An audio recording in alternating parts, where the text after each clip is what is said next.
Hi, I'm Nathan. Welcome to SOS, where my dad and mom share parenting tips hidden in the Bible. Are you ready? Let's go.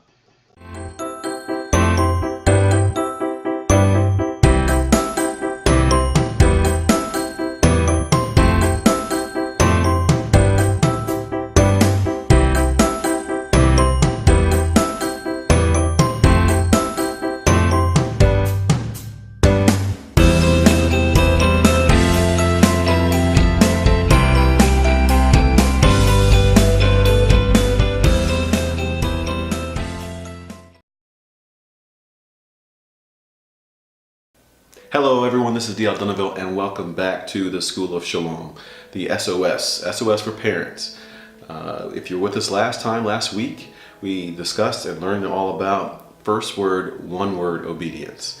You shouldn't have to tell your child the same thing, to do the same thing more than once. And if you do have to tell that child that, how important it is that you follow up and have some sort of consequence, be it big or small, depending on the event, some type of consequence that you follow up with, so that child learns that your yes means yes and your no means no. From a very small age, children try to test you and try to learn, do you really mean what you say and say what you mean? And if they learn from you that you don't, you can expect some very frustrating tests in the time ahead.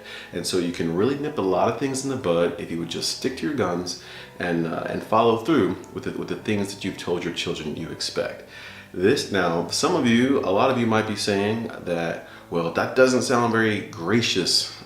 Where's your child's wiggle room, their ability to mess up and make mistakes? We all need that.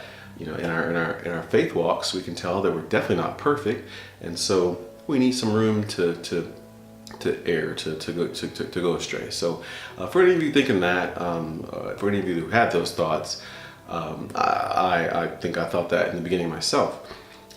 There's a time and place for that. The example that was given last time we read from the book of Genesis, and the example that was given was Adam and Eve. You know, and we do see, even though they pay the consequence of not obeying the first time, the one word that the Lord gave them, grace was there. Grace was there. They weren't Adam was not totally destroyed. Instead, the Lord initiated a program, and since the foundation of the earth it was there, a program to redeem and restore Adam. So there was grace in that. But not only that, in the big picture, the big scheme of things when it comes to mankind as a whole, you see the Lord dealing with man one way, and then as time progresses, as the Lord is more and more revealed to mankind, you see God dealing with man another way. And so I just wanted to share that with you all, that we're mostly talking about smaller children. When we're talking about first word, one word obedience, we're mostly talking about the smaller children who are still in that testing phase. And I'm talking by the age of one forward. And so when the children get older, however, and you can tell that it's either a mistake or willful disobedience, there's a big difference there. If a child knows exactly what the standard is and then with his or her will, chooses to do the wrong thing, there's a difference there.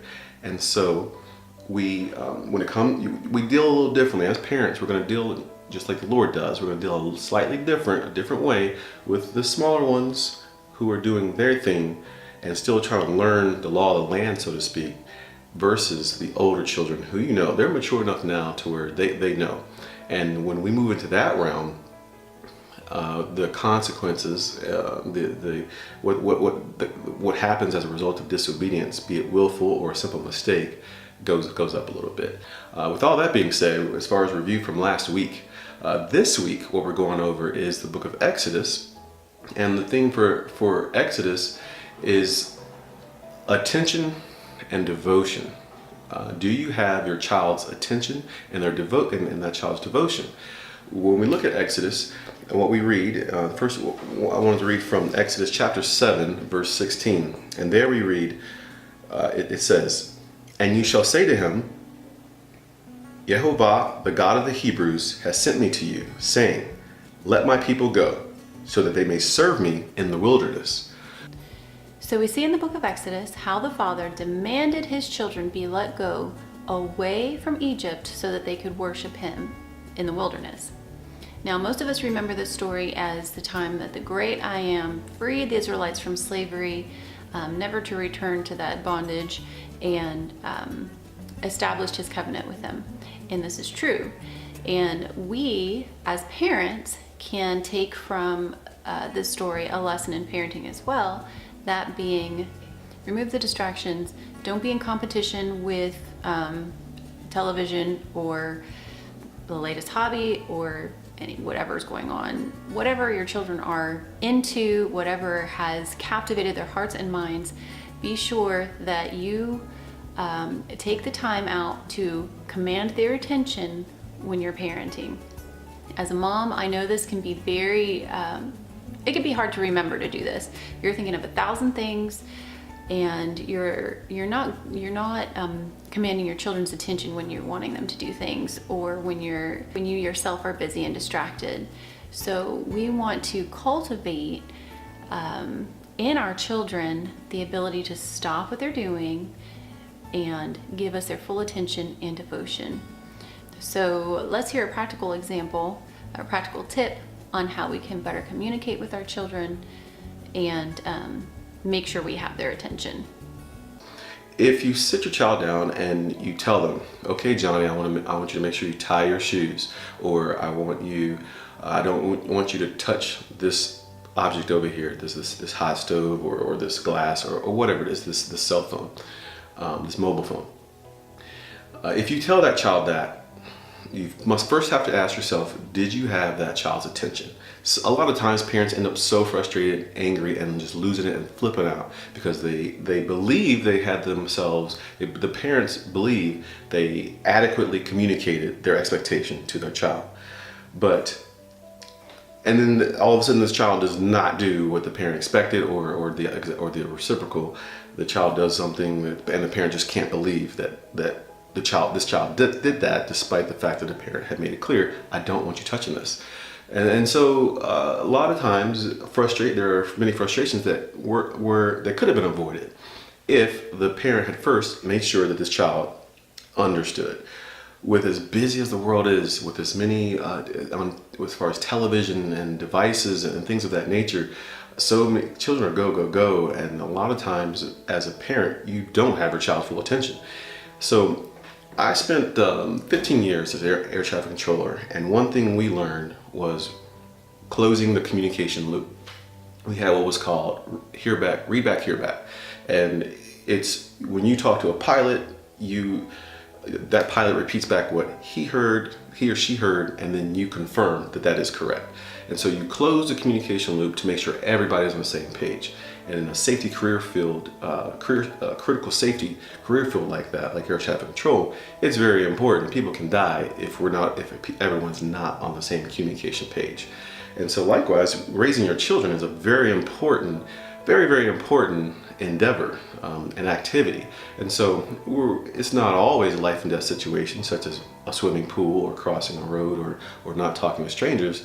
Not always a life and death situation, but important nonetheless. And so I can't stress it enough. Make sure you have your child's attention. Johnny, I don't want you to touch this object. What did Daddy say, or what did Mommy say? And okay, Mommy, you say you don't want me touching this object. Now you know this child heard you, and whether or not the child listens, there's hearing and there's listening. You know the child heard you, and for the most part, the child was listening because he or she was able to repeat back what you said. Now this child can be held accountable for the instruction that you gave this child.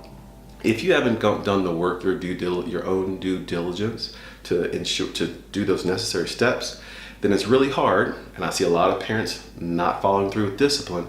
It's really hard to follow through and give this child a consequence, whether it be some type of punishment of some nature, some type of consequence. It's really hard to do that, and it's kind of unfair to the child when you didn't do your job of communicating. So if you can take anything from that, please do so. The other part is devotion. As I stated earlier, there are a lot of competing influences in this world. So For that reason, the ideal is that you do the parenting and the teaching of your children. And I realize that for a large majority of a large population has someone else raising and teaching their children as adults, parents to children. And that in itself is going to create some frustration, some inconsistencies, some conflicts of interest that just make your job more and more hard. So I can't emphasize enough that it is directly, God created Adam and Eve, and God took responsibility for their creation, their existence, and the job of instructing, teaching, training, and disciplining his children. Likewise, if you have been used to bring children into this world, then schooling those children are your responsibility. Teaching and raising those children up in the ways of the Lord, that's your responsibility, no one else's. You may choose to relegate or delegate that responsibility to someone else, but if and when you do, understand that you have just now sacrificed a lot of your say-so. You've also you just convoluted and complicated things to a certain degree, and you've asked for a number of frustrations. If you're willing to deal with those frustrations and make those and then have those compromises in those different areas, then so be it. But if your objective is the ideal, the optimal, healthy, and godly, if your pursuit is for shalom, for peace, for the best that God has for you and your children, then I can't emphasize enough that to the greatest degree possible, you want your children's attention and devotion. And those things are hard to get when they're at daycare all day, when they're at public school all day. So if you haven't got the message, I highly recommend, I have made, as an individual, I've made $6 an hour based on basically minimum wage, and I've also made six figures. In both circumstances, in between the full spectrum, no matter what I was making, no matter what I was doing in life, as long as I've had children, I've always tried to see to it that there is an adult, there's a parent at home, maintain that consistency and getting across, communicating the heart of the home that I want instilled into my child. No one else, So there are different situations that people find themselves in, but to the greatest degree you can, if you want, you know what you want for your child, and only you know exactly what that is. So someone else is just going to be doing their best to supplement and make and fill in the gap. So a lot of frustration. So again, this is about shalom. This is about peace, peace that surpasses understanding, and what's optimal and best. So with that being said, teach your children, train your children. If you feel, now a large number of people feel that they're inadequate, that they don't have the education, that they don't have the patience, or that they don't have the income to be able to afford someone staying home with their children. I know there are a lot of single parents out there. So if that be the case, then I just encourage you to pray, petition the Lord for help. The question is it even a priority? Is it such a priority that you're seeking and that you're wanting this help? Most people have been taught. I know me coming up, I grew up in the public school system. I saw nothing wrong with that. And when I had children, I had to plan for them to kind of follow in Daddy's steps and do a lot of the same things Daddy did. But as I matured in the faith, it just got to the point where no way can the world. Now, imagine God trying to teach Israel, his children, his ways while they're still in Egypt, or imagine later on Israel sending off their youth to Babylon to be taught by the Babylonians the ways of Yehovah, the one true God. So that just wouldn't work, and he wouldn't have that. God's ideal was to extract his children. An Exodus, he pulled them out of the system so that he can get their attention, have their devotion, and there are no excuses, so he can deal with them and share with them his ways, his ideal, and his goal, his ultimate goal was to make them such a people, such children, that they could be a light to the nations and take his ways and share his ways, be the vehicle through which he communicates his love and his redemptive process to the entire world.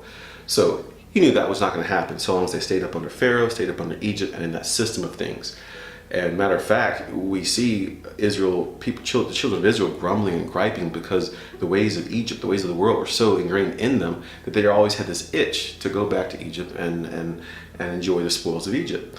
So, and if you, for example, extract and pull your child out of the public school system, and there's another element too that I'll talk about some other time, as far as entertainment, things like that. If your child is inundated with entertainment right now, and it's really hard for you to have that child's attention simply because of that, if you start making changes, you can expect to deal with the same thing the Lord had to deal with. There's going to be a little bit of the world, a little bit of Egypt, a little bit of carnality. So whatever you put, children are like computers. So whatever programs, different things you put on that computer, in that memory, it's going to be there, and so you're going to have to deal with that. And so, in conclusion, parenting can be very tough. When children come out, they don't have manuals. The best we can do is look at our Creator and the manual He left for us, which is the Holy Scriptures. And so, to the degree, as best as you can learn His ways, then impart those ways onto your children. So just as our Heavenly Father demanded the attention and devotion of His children, we should do the same with ours.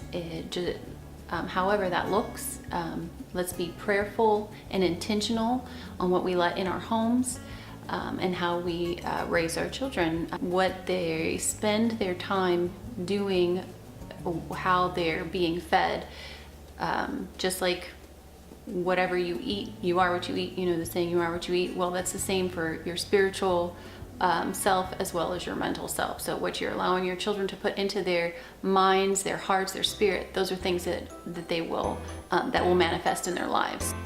So that's all for today. Stay tuned for episode 3, where we will look into the book of Leviticus. If you have anything to add, or if you have any questions or comments, please share those in the comments below. We'd be happy to interact with you. If you know anybody who might be benefited by this series, please share this video with those people. We'd be happy to help in any way that we can. As always, be blessed and shalom. It's me again. Please like and also comment with a topic you'd like to see my parents cover. Shalom. Are you ready? One, yeah, I'll do it. Uno, dos, tres, cuatro. All right. Hello. I told you I'll go. I thought you said I was going again. Okay, go ahead.